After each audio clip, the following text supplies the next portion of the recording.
69 Prodi Ilmu Komunikasi Universitas Muhammadiyah Cirebon. Nah, kali ini aku gak sendiri gitu. Kali ini aku ada salah satu praktisi humas yang akan kita ajak diskusi gitu ya. Akan kita ajak ngobrol sedikit-sedikit gitu.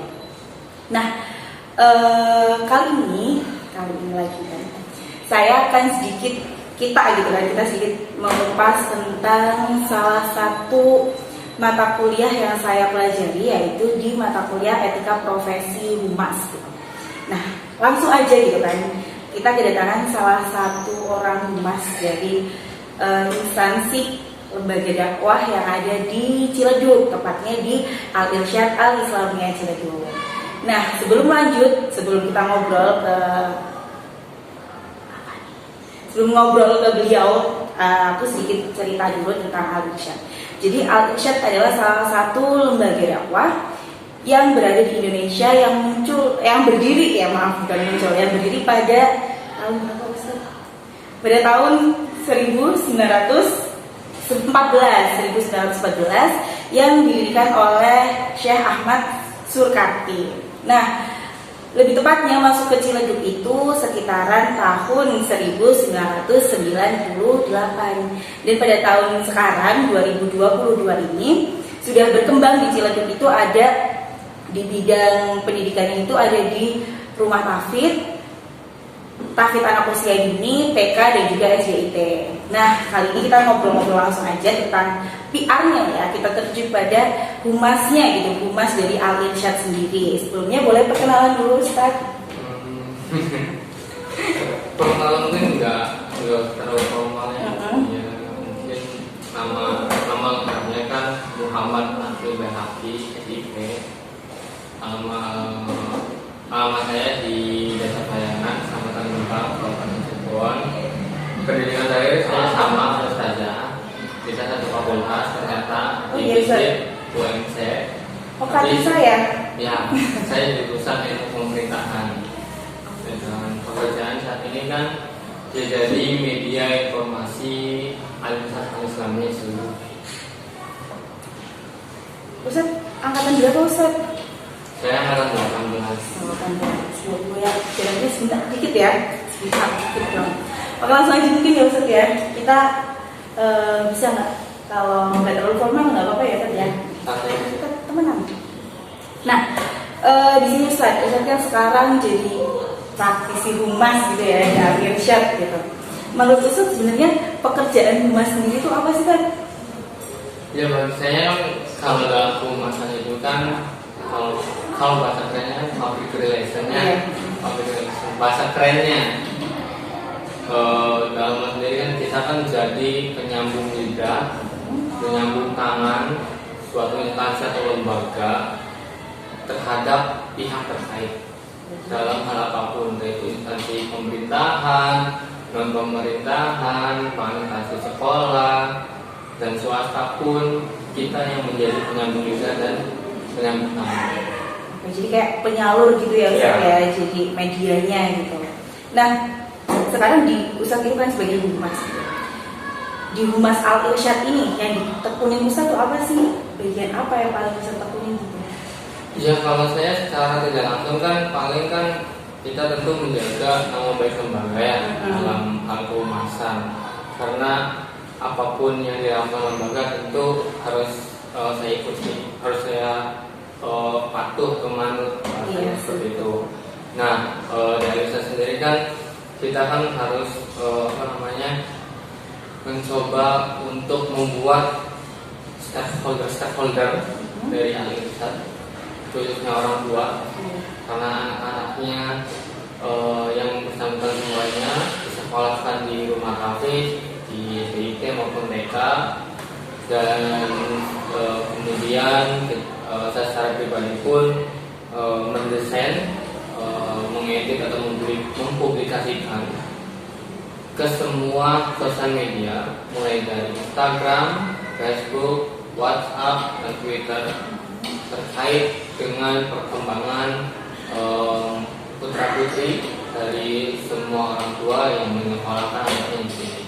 Oke. Berapa lama sih Ustaz di bidang ini gitu, di bidang humas itu Ustaz udah berapa lama? Kalau secara humas organisasi ya, saya secara organisasi itu udah lama. Ketika saya kuliah, saya pun menjabat sebagai departemen humas, ya kan. Dan itu waktu itu humas secara non profesional ya, karena sudah profesional. Iya. Non profesionalnya kan menjadi penyambung lidah organisasi yang memang saya tekuni di situ di Universitas Muhammadiyah Cirebon adalah untuk kegiatan mahasiswa teater rumput. Dan saya menjadi pengurus selama 2 periode di departemen humas. Awalnya ketika pengurus tingkat 1 saya jadi departemen luar negeri, bidang luar negeri, di mana saya sudah berkeliling keliling kota kemana-mana gitu kan. Luar negeri Ya, luar negeri kan dalam maksud luar negeri di dalam departemen ini di luar instansi yang ada, di dalam instansi yang contoh di Muhammadiyah di Kota Cirebon itu masih dalam lingkup dalam negeri. Kalau dalam esensial humas luar negeri dalam hal profesi kehumasan di organisasi. Nah di luar negeri kan contohnya di luar kota segala macam. Saya pernah ke Universitas Muhammadiyah Purwokerto, UAD bersama dengan Yogyakarta, Unikon Pekalongan, IAIN Pekalongan, ke UNES, terus ke Politeknik Tegal. Tentu hal itu sebagai penyambung lidah atau penyambung tangan dari organisasi yang saya itu. Itu udah cukup lama ya Ustaz? Ya, tapi secara profesional ini kan baru-baru ini jadi humas atau menjadi media informasi di administrasi.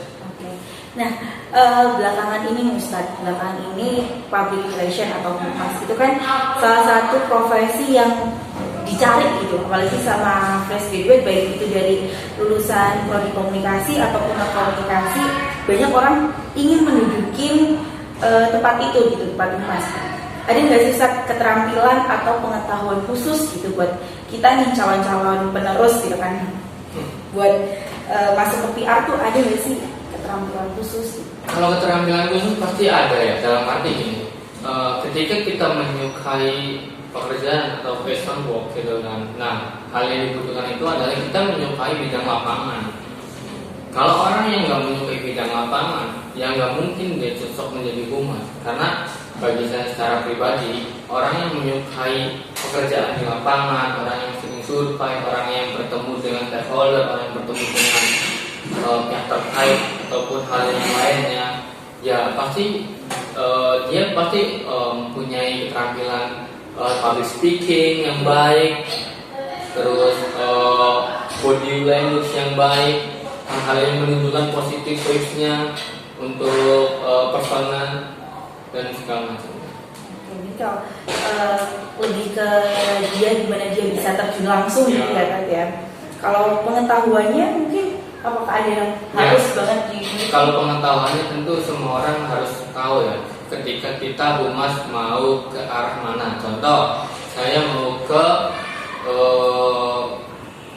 perusahaan atau manufaktur tentang pabrik sepatu. Contoh. Nah, kita harus meriset terlebih dahulu pabrik itu seperti apa, pegawainya berapa, siapa pendirinya, dan juga siapa pimpinannya, dari PT mana. Nah, itu kan harus diriset terlebih dahulu sebelum kita melaksanakan dinas kehumasan. Nah, tadi udah ada keterampilan pengetahuan yang memang harus dimiliki oleh seorang humas gitu. Nah, sebagai seorang humas gitu kan, pasti kan ada etikanya gitu kan, ada etika sebagai profesi humas. Penting nggak sih Kak sebagai humas itu mengetahui etika-etikanya itu? Ya penting, karena bagi saya secara pribadi ketika saya diberikan amanah atau tanggung jawab sebagai media informasi di alisan ini, saya pun mempelajari etika tentang humasan. Etika-etika yang dimaksudkan ya bagaimana sih cara memberikan pesan terusan, bagaimana sih cara memberikan pesan ketika bukan operasional kerja, itu kan masuk ke dalam etika atau attitude dalam pengiriman pesan. Dan hal itu diperlukan karena kalau tidak ada etika, ya kita akan random, kita akan acak segala macamnya, dan itu tidak tersistem. Akhirnya kan tahu etikanya, tahu tentang kehumasannya. Jadi etika yang ada di profesi humas itu sebenarnya berkesinambungan sama kehidupan kita sehari-hari ya Ustaz ya. Banyak dari etika tersebut yang ternyata tuh perlu banget buat keseharian kita gitu, nggak cuma sebagai profesi humas aja gitu. Nah, ada nggak sih Ustaz di Al-Irsyad ini gitu, tempat Ustaz sama saya juga kerja gitu, ada nggak apa sih penerapan etika yang khusus gitu? Pasti ada, apalagi kan secara branding, kita bicara branding akhirnya. Branding ini kan karena kita Al-Irsyad Al-Islamiyah, itu dari nama lembaga tersebut kan sudah jelas basicnya apa, dasarnya apa, Islami. Tentu kita juga dituntut untuk memiliki etika Islam, bagaimana cara menyapa, bagaimana cara masuk ruangan, bagaimana cara berwudu, bagaimana cara bertemu dengan orang baru ataupun menyambut tamu. Itu kan termasuk dalam etika humas, tapi dalam prospek hal yang esensialnya adalah Islam. Adab-adab Islam segala macamnya itu kan harus kita pelajari juga, selain hal konvensional dalam arti ya etika kehumasan secara universal. Tentang keislamannya ya Ustaz ya, paling tertuju ya sini. Oke. Terus selama di Al-Irsyad itu ada nggak sih kesulitan untuk menjaga citra positif dari Al-Irsyad itu sendiri? Pasti ada. Hal itu saya kira semua orang yang menjadi public relation di instansi manapun pasti ada kendala atau kesulitan untuk menjaga citra positif, baik itu perusahaan ataupun lembaga. Karena memang dalam hal itu kan diperlukan cara berpikir, critical thinking kita, terus inisiatif kita sebagai humas itu kan diperlukan semua untuk menjaga citra sebuah lembaga dalam hal positif. Jangan sampai orang luar yang memang eksternalnya dari instansi tersebut tahu tentang, ya mohon maaf, kejelekannya, yaitu kejelekan orangnya ataupun kalau bahasa sekarang oknumnya kan, jangan sampai hal itu keluar. Kalau bisa kita skip hal itu, jangan sampai itu menjadi dan itu menjadi bumerang buat instansi tersebut. Tentu ada kesulitan ya Ustaz ya pastinya. Jadi gimana seorang praktisi humas itu bisa menutupi hal itu gitu kan, akan supaya citra positif perusahaan tetap terjaga. Oke Ustaz, sekarang kan Ustaz sudah bergabung dengan sudah menjadi seorang humas gitu. Perlu nggak sih Ustaz untuk bergabung sama komunitas humas kayak gitu? Kalau secara saya pribadi gitu kan, untuk komunitas humas ya silahkan bergabung, siapapun itu silahkan yang memang dia menyukai public relation.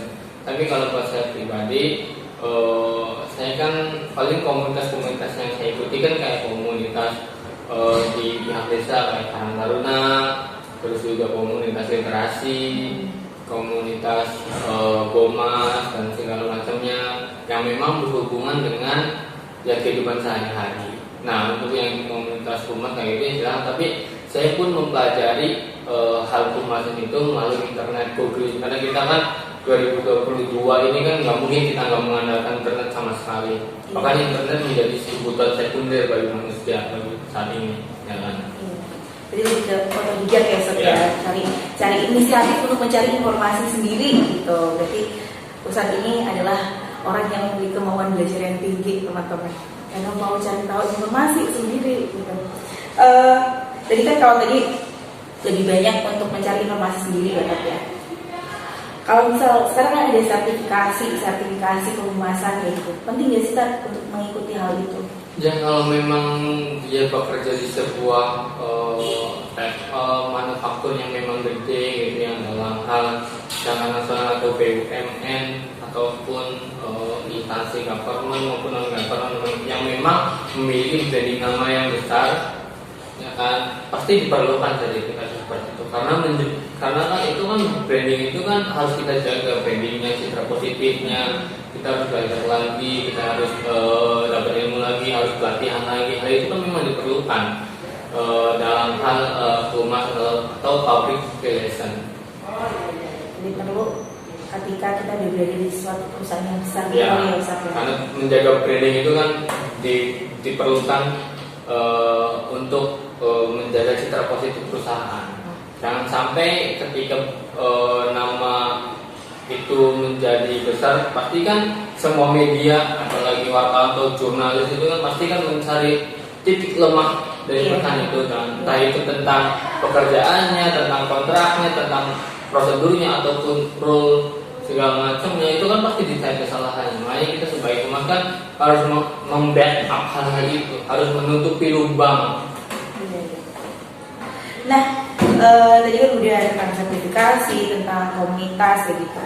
Selama Ustaz jadi humas nih, selama menjadi humas baik itu profesional atau yang belum gitu ya Ustaz, ada nggak sih tantangannya gitu, suka dukanya Ustaz selama jadi praktisi humas itu apa?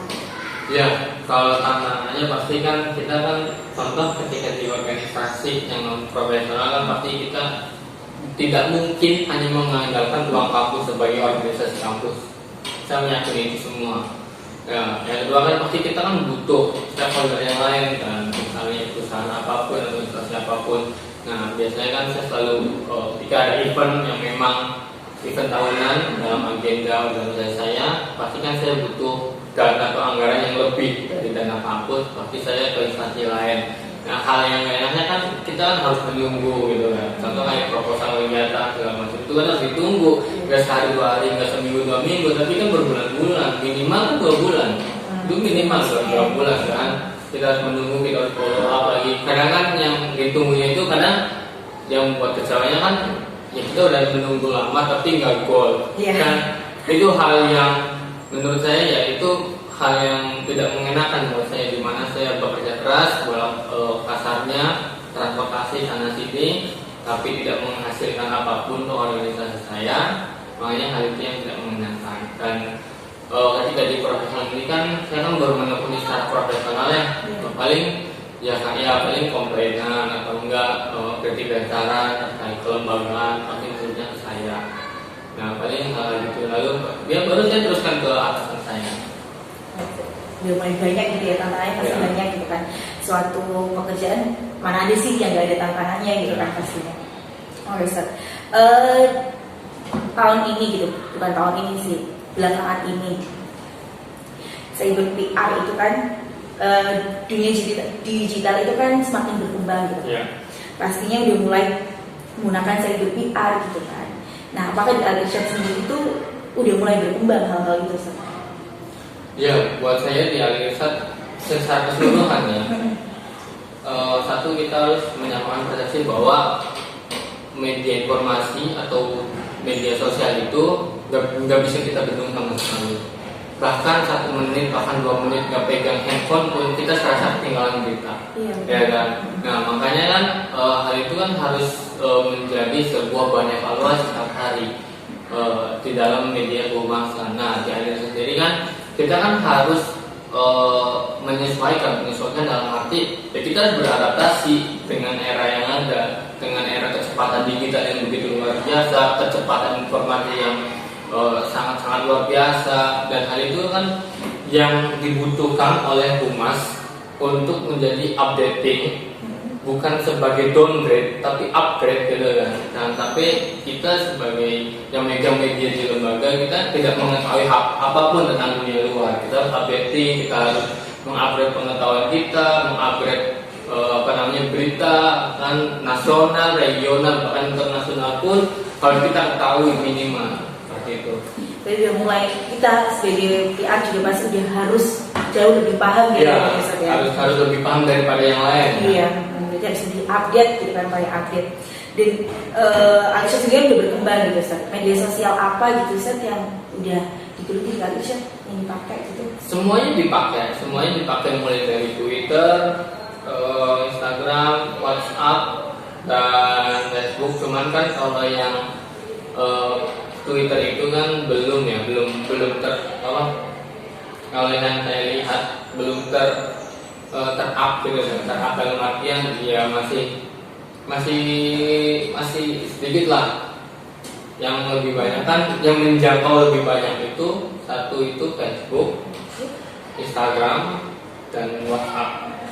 Dan ketika kita ngirim pesan kepada orang tua ataupun di grup kelas itu kan kadang orang tua membuat story entah itu WhatsApp, Facebook, bahkan Instagram. Akhirnya kan orang yang tadinya nggak tahu akhirnya tahu dari orang lain. Ya kan hal itu kan jejaring yang memang luas, jejaring ini kan luas, nggak bisa kita sempitkan, harus kita luaskan. Berarti paling banyak WhatsApp ya Ustaz ya, karena di wali murid itu paling banyak Ya, semuanya. Instagram juga, bahkan Facebook juga gitu kan, itu kan ada. Apalagi kan kita pakai Facebook yang profesional yang meta bisnis profesional gitu kan. Itu kan kita bisa lihat di situ Instagram ini postingan tahun hari ini tuh dijangkau berapa orang, Facebook juga dijangkau berapa orang. Jadi kita tahu data datanya dijangkau berapa orang, dilihat berapa orang, ditos berapa orang, di like berapa orang, dibagikan berapa orang. Kita tahu semua hal itu. Insightnya berapa kan kalau di Instagram tuh ada insight story, ada insightnya berapa. Kan kadang ada yang naik, kadang ada yang turun. Berarti kan ketika ada yang turun kan kita evaluasi apa nih kok kenapa bisa turun. Berarti kan ada sebab akibatnya. Gitu kan. Dan itu terus dipantau ya Ustaz dari media sosial gitu. Nah, karena sekarang udah maraknya tentang media sosial, media online kayak gitu Ustaz. Banyak juga kan rumor-rumor tentang berita hoax kayak gitu kan, udah banyak banget kan sekarang itu berita hoax gitu. Gimana sih Ustaz caranya menangani berita hoax versi orang PR itu kayak gimana?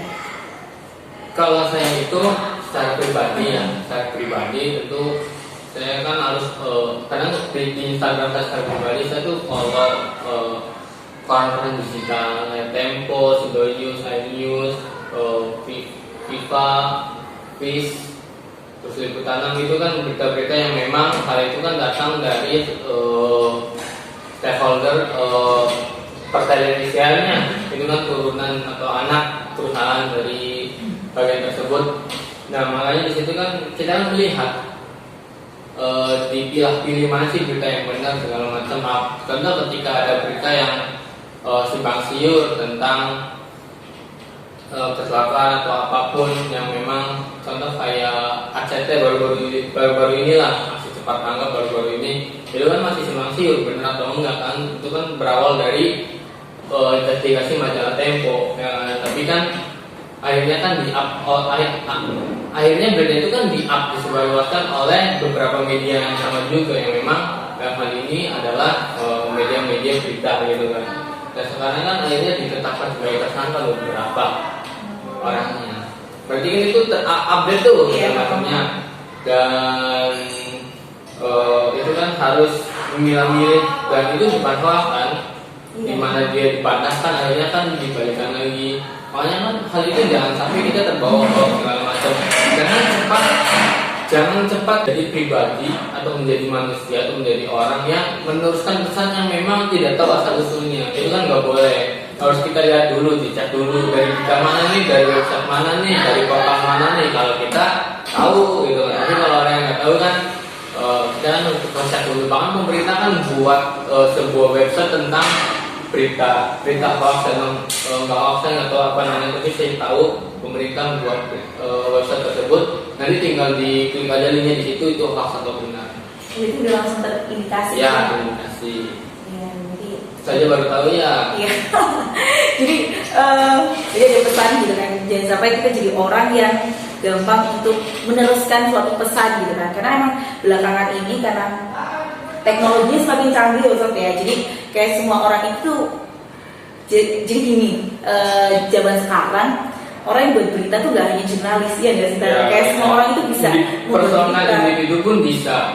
Baik itu lewat blog ataupun lewat postingan apapun itu bisa. Iya, jadi kadang orang itu tuh belum tahu kode etiknya tuh harusnya seperti apa dan bagaimana gitu. Asal buat aja terus di-share gitu kan. Kadang hal-hal itu tuh yang memicu terjadinya hoax gitu. Oke, kita udah ngobrol cukup banyak ya Ustaz ya tentang humas gitu, saya jadi tahu sedikit tadi jadi tahu tentang webnya pemerintah tentang hoax atau enggak hoaxnya berita itu. Nah, terakhir Ustaz, udah ada nggak sih Ustaz pesan nih dari Ustaz buat kita calon-calon humas ke depan tuh apa? Iya, saya juga baru pertama kali di profesional itu public relation. Iya, public relation atau kehumasan ini kan baru ya di start profesional. Dan paling pesan-pesannya adalah untuk rekan-rekan atau teman-teman yang memang ingin menggeluti kegiatan ini, silahkan cari passionnya. di mana gitu kan, entah itu passion lapangan ataupun job setting gitu kan, itu kan termasuk pembahasan juga gitu segala macamnya. Silahkan cari passionnya, kalau memang ia menyukai di situ silahkan dijadikan ladang pahala, bisa jadi ladang cuan, bisa jadi ya kan, itu kan bisa semua. Dan jangan cepat berpuas diri. Dan berpuas diri itu dalam arti ketika kita mengetahui hal itu dan orang lain nggak tahu, ya jangan merasa paling tahu. Kalau bisa mengingatkan, oh ternyata ada info ini nih, jangan disebarluaskan ya ternyata ini hoax atau segala macam ya, itu kan nggak boleh. Kalau kita yang tahu itu kan harus mencegah kalau bisa kepada lingkungan sekitar khususnya secara umum gitu misalnya.